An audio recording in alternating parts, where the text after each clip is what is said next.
Welcome to the Sales Career Podcast. This is your host, Kevin Hopp.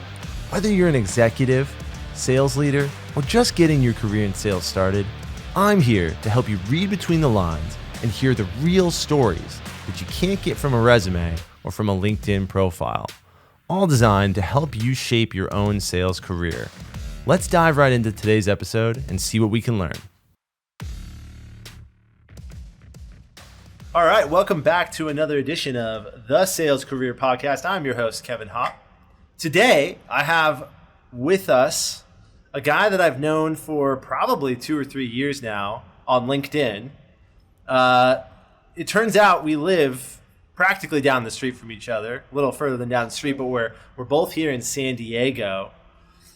He is a longtime software sales veteran here and currently the director of sales at Refine Labs. Refine Labs, we're going to talk all about that because as sales guys, he's working for a company that's leading kind of the charge in demand generation. Everybody, please welcome the great and powerful Carl Ferreira. Hey, everyone. How we doing? Thanks for having me, Kevin. Yeah, I'm pumped, man. You definitely built me up there. So I hope that I can, fill those shoes. I believe you can. For the first time I've heard that on a podcast, being called great and powerful. Let's do it. I'm ready for that. So talk to me a little bit about working at HubSpot. So HubSpot was where you were before your current role.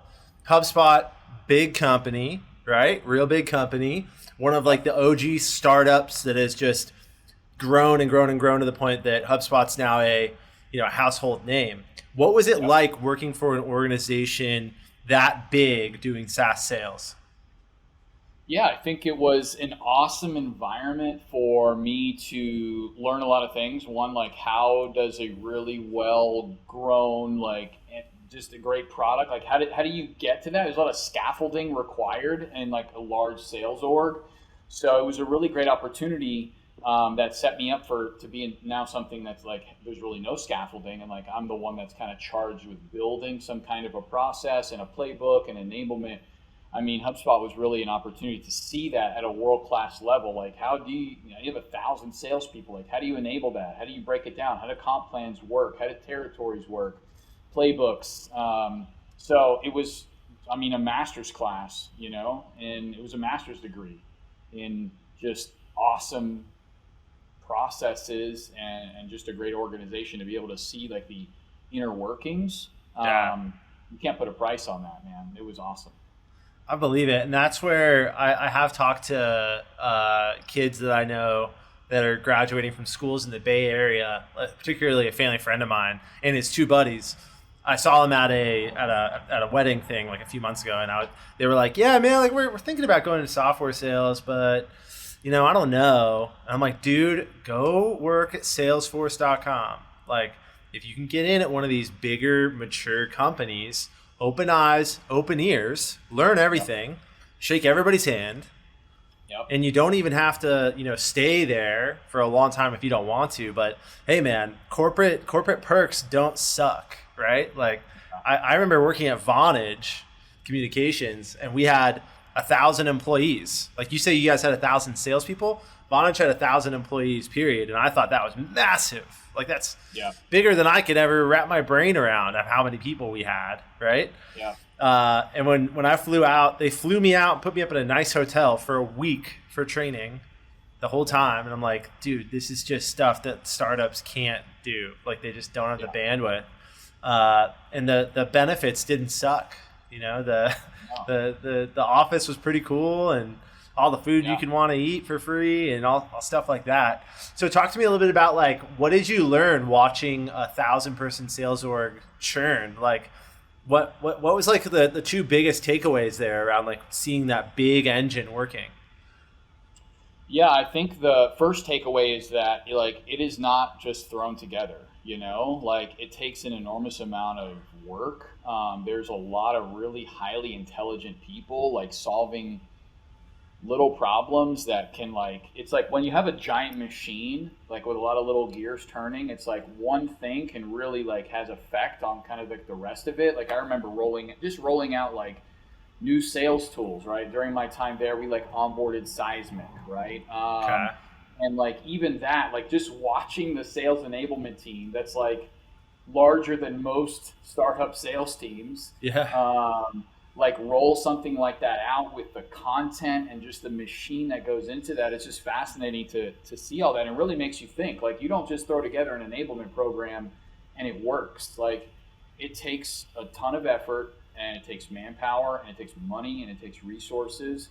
And so I think that was like one of the most powerful learning. The second, I think, powerful learning, and maybe segues us into like why I came to Refine Labs, was that you have to understand that with all the great perks that come with a large organization, HubSpot being on my resume, I mean, that's worth like $10 million in and of itself. If you were like monetize like that piece of my resume into like an NFT, like there's a lot of value in that. And that's why I always $10 tell million.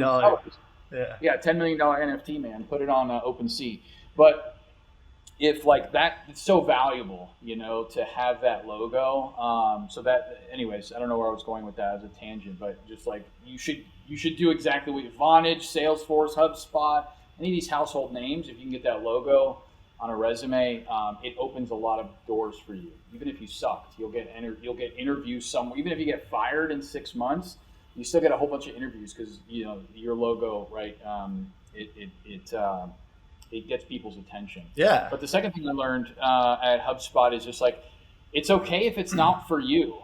When you're at a really large organization, it can be super wonderful, and there can be all tons of like bells and whistles, and like the benefits and the comp can be great. It can be very cushy, and your cold calling is largely calling people who already know you, tried to buy you last year. I mean, who are already planning on buying. It's a totally different conversation, which can make it very cushy. But sometimes it's not for you. And I learned that, you know, like you're going to do in a large organization, your one thing. You're going to sell, and in your small little territory, which is like, can be just a handful of zip codes. And so I learned that that's kind of the other side of working for a large organization, which maybe you experienced that at Vonage. Is that you're going to have to learn to navigate that. And if that doesn't fit well with like your personality, then you may be the startup guy or gal. You know? And that environment may be better suited for you. So I think that was the second learning I took away from that. Yeah, you're telling my story, Carl. Yeah. My story is I went to I was in all these startups, and I got frustrated with startups. Like the job that I left to go to Vonage, I literally couldn't make commission because the product didn't work. Like, you know, fucking pre-Series A startup. Like they were like, hey, this is an idea for like to use this product that's over here in this market. Let's use it for this way in this market. They hired me, paid me a salary and all that stuff, and I had a little bit of a comp plan. It was still kind of, you know, in the works, but I loved I'll go like figure it out. And I did my job. I brought in 8 enterprise pilots in about 8 months. That's a lot. And every one of them failed. The pilot failed because they're like, yeah, Kevin, this sounds really cool. You're using technology to solve something. But then when they put the rubber to the road, it didn't work. Yeah. And then so I had the opposite problem at Vonage, right? Like at Vonage, sure, we got, you know, the product catalog was like this big. Like of shit you could sell. Like you could sell anything and everything. And I realized pretty quickly that selling something that's super commoditized like that was really not a young person's game, which is interesting. And like someone that I want to bring on this podcast is someone who doesn't do direct sales, like channel sales. So like the guys on my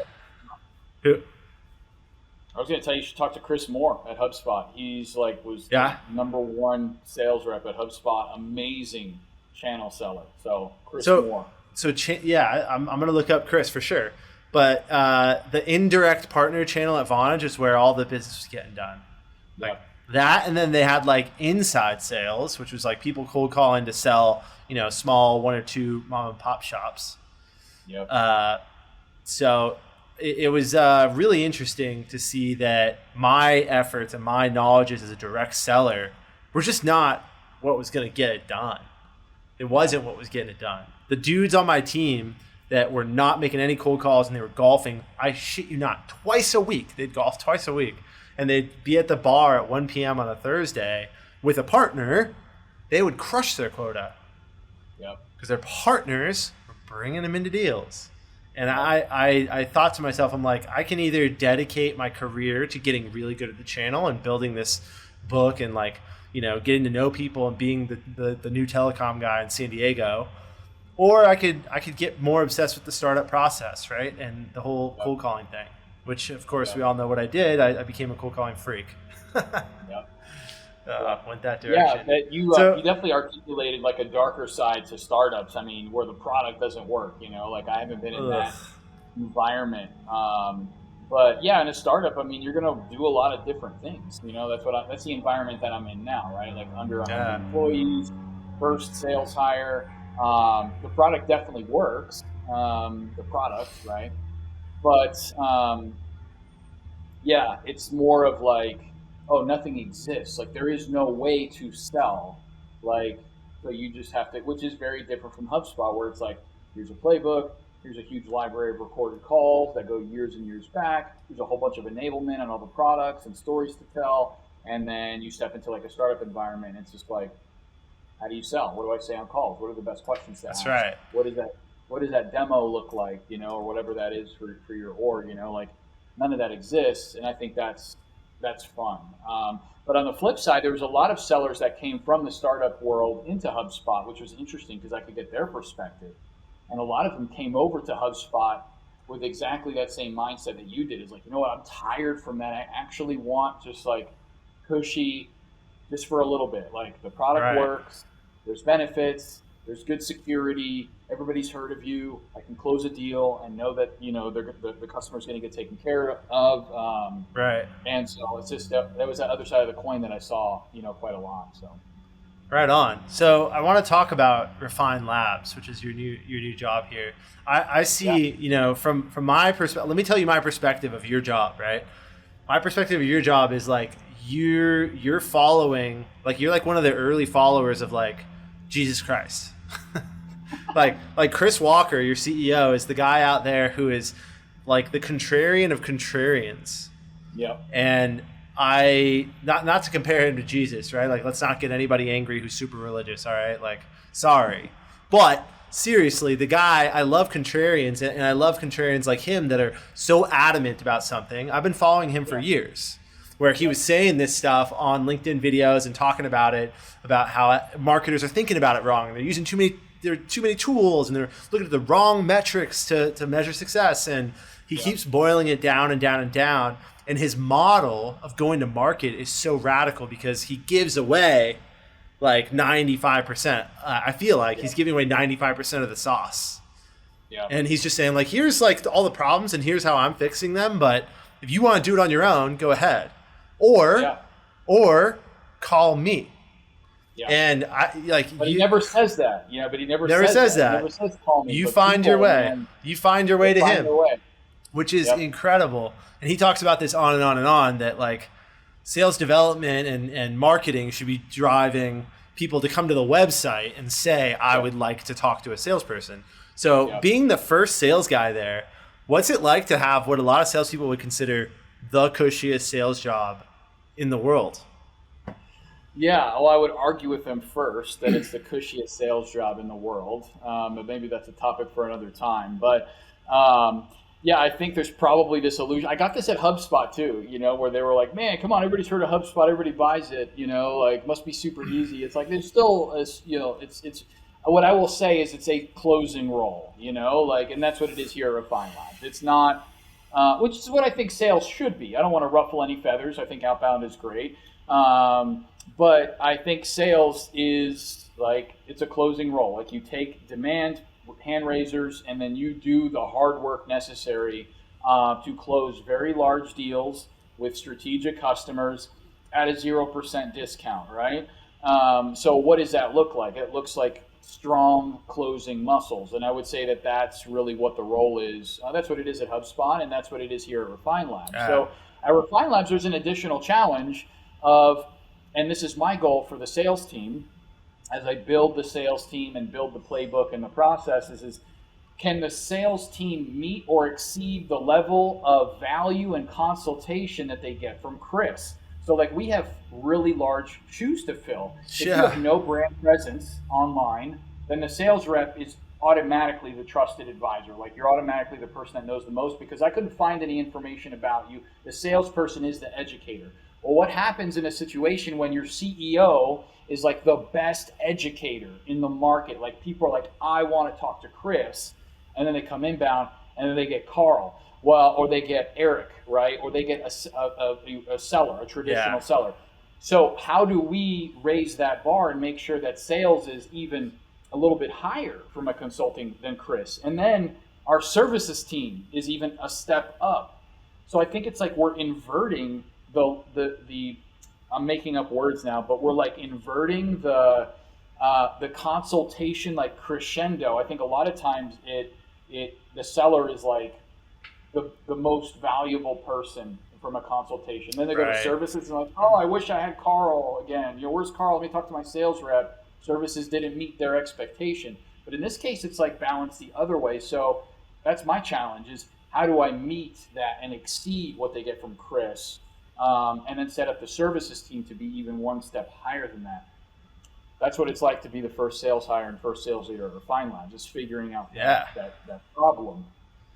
So of course. Well, it's interesting that I would ever call you because I spend all my time solving a similar problem a very different way. You know what I mean? Yeah. Like I spend my time helping companies build outbound teams where it's like we don't have any inbound or we have some inbound, but look, I can't sell to my VC that the marketing guy gets 15 MQLs a month for me. Like, thanks. I'm glad we have a brand book, but we have no inbound. Like those are kind of the conversations I have with CEOs, and they're saying, I got to find a formulaic way to create new business out of nothing, like that. Yeah. Literally, like, can you snap your finger and give me pipeline next month? Well, maybe. Let's find out. Let's dive into a spreadsheet. But it involves like breaking some eggs, right? And that's where my natural curiosity for the business world has led me to follow Chris Walker and guys like you and really learn and absorb, okay, one day I won't have to pound. I won't have to cold call. My number one way of telling people how to get new business won't be cold calling. For now, it really is. You know what I mean? Because it's the only thing that I can wrap my brain all the way around and say, I know how to get you from 0 to 100, and I'll bet the house on it. I'll bet my livelihood on it. I'm an independent consultant, so I would make $0 if I wasn't good at what I was doing. And I think that like, again, we're not like Refine Labs is not anti-cold calling or outbound. Sometimes customers come to us and like, if you don't have like the budget, like it takes money. It takes a treasure chest of cash to do paid social, to run advertising. At the very base of it, like all advertising is spending money to get your messaging in front of the right person. To get eyeballs and ears. To get it's advertising at the base of it is pay to play. If you're doing it paid, right now there's the argument of like doing what Refine Labs does for ourselves, which is like organic. That's a totally separate topic. Dark social. Dark social, exactly. But like what we do and what we execute on for our customers is paid. Like you have to have money to spend on advertising. And a lot of companies aren't there yet. So I'll tell them like, hey, you don't have 30 grand, 50 grand a month to spend on ads, and your product is 200K ACV. What would I do? Yeah. I'll just pick up the phone. Need 7 deals. You need 7 deals to raise your Series A. Yeah. You just need to go cold call. Like you don't need to be spending money on ads yet. You're not there. This is how I think about it. If you're like in a snowball fight, and that's like going to market or growing, from 1 to 10 million ARR, or 10 to 100, wherever you're trying to go, is a snowball fight.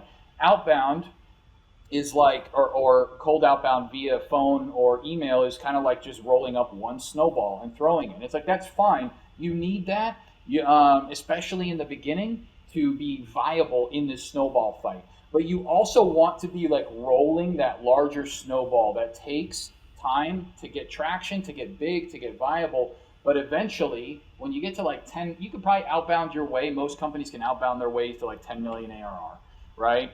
But then it's like, things start to break. How do you get to 50 million AR? You can't just keep hiring. I guess you could, but it's just it becomes less and less profitable. That's where you need that snowball, and I think that larger snowball that's rolling, creating an avalanche of demand. You want to start that as early as possible, and that looks like good demand gen. Totally. What do you think of the advent of product-led growth here? And by the way, everybody, this is not a tips and tricks podcast, but this is all round and I think this is all very relative. Career, I guess, in a second. Yeah. Yeah. I mean, it's all relative to like our careers, right? Let's talk about our careers. As consultative sellers out there in the space. Totally. What is Refine Labs and not even Refine Labs? What's your take on PLG? Like, what is that going to do to guys like us? I don't think it's going to do well. I'm not like the PLG is going to take over sales. I think PLG is a new, really innovative way to go to market that is the right fit for some companies. And that's it. It's a better way to capture demand and nurture demand. I don't think it's the best way. It might be the best way for some companies. So I'm just not in the camp. I'm not in any camp that says one or another thing is dead or going away. There's always going to be enterprise selling. There's always going to be outbound calling. There's always going to be demand gen. There's going to be PLG mixed into that. So it's like, what's the best way for you to make money? I think it's always typically a combination of all. Should you be going outbound and calling your best fit dream customers every day? For sure. Yes. Should you be doing really good advertising? Yes. Should your product be really easy to get into, and should it nurture itself and nurture its users once they're in there so it can make it easy to invite their friends and their colleagues? Yes. So do it all. And at some stages of some companies, and especially based on your ACV, it makes sense to do one or the other. Again, being very heavy on paid media, meaning you're spending money on advertising on social and you're spending money on Google ads, being really heavy there is very hard if you're Calendly and your average contract value is $80. Think about the payback. Think about the payback on that. Now, if your ACV is $200K, okay, maybe you don't have to go necessarily outbound. Maybe you don't do PLG. Maybe you can spend money on it. So it just depends on so many factors, and that's why I always shy away from this is best and this is not, because come on, Carl, you and I are both friends with Ryan Reiser, and if he's listening to the podcast right now, he's throwing his drink at the wall saying, dang it, guys, I told you cold calling is dead. Yeah, because cold calling is the one thing that is dead. I want to make sure it's for sure dead. I put a stake in the ground about that. Whenever Ryan's around, I'm like, yo bro, don't fight me, cold calling's dead. All right, scripts are dead, all of it's dead. It will never, the first time that I made a post about cold calling being dead, I want to say it was 3 years ago on LinkedIn. And that post was my first viral post where I got 400 likes on a post. And people just went, easiest way to build a following. People went nuts. Talk about cold calling being dead. And I was like, what? And then, Ryan and I, and you, we all, a bunch of us sales nerds on LinkedIn, we play that key on the piano a lot, and it works. Yeah. People are like, oh, what? Oh, okay. Because it's all the people that don't like cold calling are really happy to say, absolutely, it's dead. And the people who know that it works and the people that think that it doesn't, it's all somewhere in there. Like Nelson Gilead, right? Do you know Nelson? I know Nelson. He's got a strong opinion.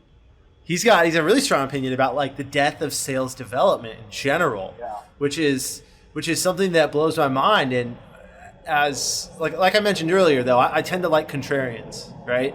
So I tend to like people that beat against the grain, whatever it is, right? If you're doing something differently, I always look at those people way more I look up to people that do it differently than people that do it like everyone else. I always have been, totally. Which leads to a lot of problems. You know what I mean?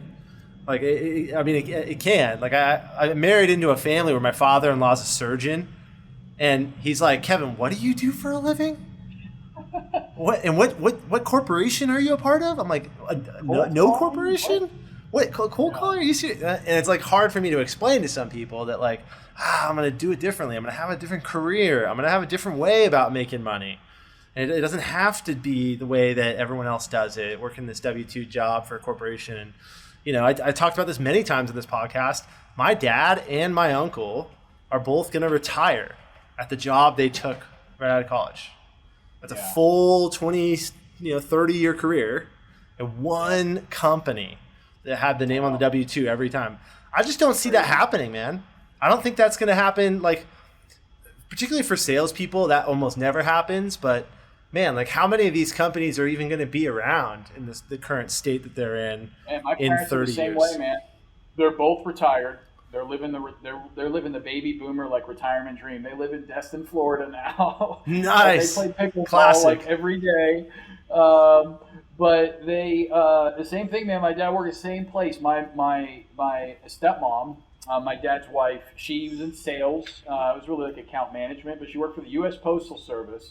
So she like managed like the direct mail accounts for like Estee Lauder and Eddie Bauer and Nike and stuff. Like that's what she did. It was like an account management / hybrid sales role. She did that, man. She was like a mail bagger, like whatever the most entry level mail position is at the Postal Service, like back in the 80s. That's what she did. But it's so hard to imagine sticking at one place that long and sticking with the W-2 that long. Like I will not be a W-2 type of person. In fact, this is weird to say publicly, but I think Refine Labs will likely be my last W-2 position. And so I don't know how long it's going to be, but I've had these vibes for forever, and I feel like I'm finally at a place in my own like skill set and network that I can step out. And so, I just think it looks totally different, man, and I'm totally down with you, like that contrarian mindset. And I think for me, and maybe for the listeners, like, it's like, what skills? You know, I'm always thinking about what skills am I building. Chris actually posted something about this recently, maybe it was today, but where it's like the most important experience that you could be getting in your career is the experience itself. I think a lot of sellers will chase big logos, or they'll chase like, I want enterprise on my resume, or I want to make this much base, or I want to like make 200K or more. Which are all good things, by the way. Making great things. But they forget that, like, what are you learning in that role, like outside of closing? Are you learning to close specific kinds of deals? Are you niching yourself in some kind of unique way that's going to create value for your career? Or are you just hopping around, grabbing new titles and creating a bunch of value for like your CEO or your company instead of your own career, if that makes sense? So that's something I'm really conscious of, which is why I made a decision that seemed risky, right? Like, what kind of crazy person leaves a place like HubSpot, right? Well, this crazy person left HubSpot after going to P Club 2 years in a row and being successful there. I left. Why? It's because there were certain skills that I knew were going to prepare me for the future that I couldn't get there. Like, you're not going to hire a team from scratch at HubSpot. If I moved up into management, I was just going to have a team and adopt a team, right?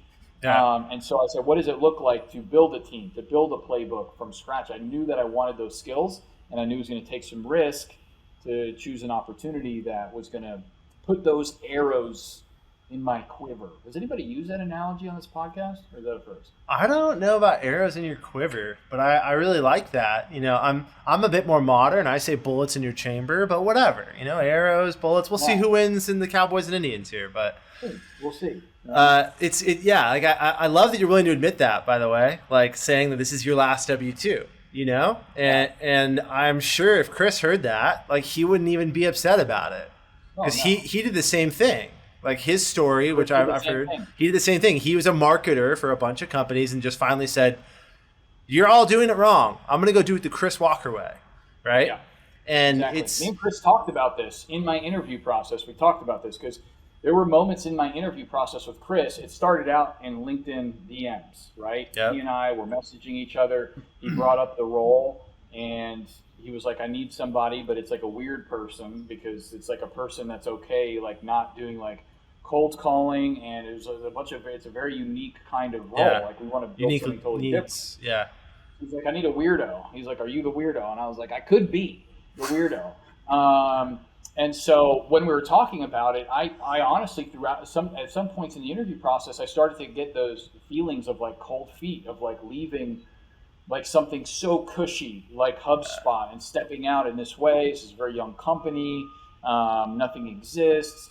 And Chris actually like coached me through that. He's just a good closer, I guess, but he coached me through that with his own story of like how he felt the same way. And that was powerful. So anyways, I thought about that when you brought that up, how Chris did it. It's exactly what got me across the finish line when I was, in the runnings for this role. So, anyways. I hope I could tell I hope I could tell like a very similar story, like let's do this podcast again in like 5 years, right? Like when you and I both have our own successful things, a long like time, man. 5 years in career terms is forever. Like what was I doing 5 years ago? I was still working at a company, and I've been in consulting for a while now, but I'm like, this 2022 has been this new journey for me where I've put my foot down. And in the past, when I had my consulting company, I would work for other people full time and they would just pay my consulting company. And I'm finally like, screw it. I'm not going to work for anyone full time. I'm not looking for a job that's, like just paying my consulting thing. I'm looking for Hopp Consulting Group to scale and not even really scale, by the way. Like I have a really unique thing where I don't want to run a company. I'm just trying to check all my boxes completely alone. My boxes are work-life balance, like number 1. Number 2 is money. And number 3 is like growth, like my personal growth. I want to keep putting myself in uncomfortable situations where I'm like, shit, okay, like I know how to do this and I'm not sure how to do this, but I can figure it out and then provide more and more value to my clients that way. And right now I'm doing pretty well, man. I'm not exactly where I want to be, but I'm on my way, and I know you will be one day soon. Like that's really exciting. You're the first person to say that you're gonna quit your job, because that's what you just said. You're gonna quit your job. That's what I said. Yeah, I mean, I didn't say it exactly like that, but I basically said I will quit my job at some point. Yes. Yeah. But that's my goal, man. Here, like, hold me accountable. That I tell Ryan all the time. Ryan, Reiser, we talk about him again. He's like, if it was up to him, I wouldn't be to ditch the W-2 like. Oh yeah. A decade ago, but yeah, man, I love it. That's definitely the journey that I'm on, and it's not because I'm too good for a W-2 or something like that. It's just because like there is something about ownership, like, and what that word is so complex, But there's something about like owning something in its entirety, all the failures, all the successes, being able to take it in any direction you want, not having to answer to anybody. There's just something there that's so beautiful, and it's on the journey. That's the journey, that I'm on. Right. So we'll see what it looks like. I love it. Well, we could talk for a lot longer, and I think you and I will probably get cervezas one day here soon in San Diego by the beach. Sure. Anyone listening, come meet us. We're going to be on the water in San Diego. The weather will be nice. It'll be really fun. But let's wrap up the same way that I do all of our episodes here. I got 3 quick questions for you. The number 1 question is, Carl, what's the biggest commission check you've ever gotten? Oh, man. It's a good one. It's embarrassing to share it because you probably had a bunch of big enterprise sellers on here that are like, yeah, I cashed $100,000 commission check. We've had a few. We've had a few of those. Yeah, I think my biggest commission check, I don't think I've had like any real giant ones. Again, I haven't had the pleasure of selling like a giant ACV product. HubSpot's right. ACV was like $10K. But I had a couple of monstrous months there, and I would say they netted, I think my largest commission check probably 23, 25K, something like that. So nothing to necessarily write home about, but definitely a check that my wife was like, well, like, what are you doing? Like, are you selling drugs? Yeah, are you selling drugs? Like, what are you doing at HubSpot? So 25K is nice. 23, 25, something like that. Yeah. Yeah, man. I mean, keep in mind, there might be people listening to this, in Topeka, Kansas, shout out, right? Or 23 grand is almost enough to buy a house. You never know, dude, right? Yes. Like I don't want to downplay that at all. Don't downplay it. It's a massive blessing to be able to cash a check that is that large in the grand scheme of things. So cool. Yeah. All right. So next question. What of all the jobs you've had, either career-wise or before that, what has been your favorite job? Man, I think all my jobs they could have been favorites for. Now there's some that I hated for sure, but some that were some that were different. Like there was different things. I have to say my current role right now is my favorite, and that's not just because I'm, buttering up to the entire Refine Labs team that may listen to this podcast eventually. But I think it's the role that I've had the biggest opportunity to do different things that are very uncomfortable to me that I don't know how to do. I don't think I've ever felt more imposter-ish types of symptoms and syndroming than being in this role around I'm surrounded by my frenemies, like I'm surrounded by the brightest marketers on the planet, and then it's me. Right. And so I think, definitely this role for just the stretching and the learning that it's brought. It's been awesome and scary. I love that. That was you're only one of I think two people, one other guy who said my current job is what I love the most, which I think is really interesting, right? Is why I ask everybody, because the question comes back is if you're in a job that you don't love today, then why are you there? Who knows? We all have our reasons. Let's talk about the last thing, which is, Carl, if you didn't have to work, if money was no object and it wasn't a problem, as it is for everybody in the United States of America, what would you do with your time? Man, that's a great question. I think that I am not a big hustle freak. So I'm definitely not the guy who's going to give you the answer to be I would just go into real estate and find something else to do. I would do nothing. I would spend a ton of time in the gym.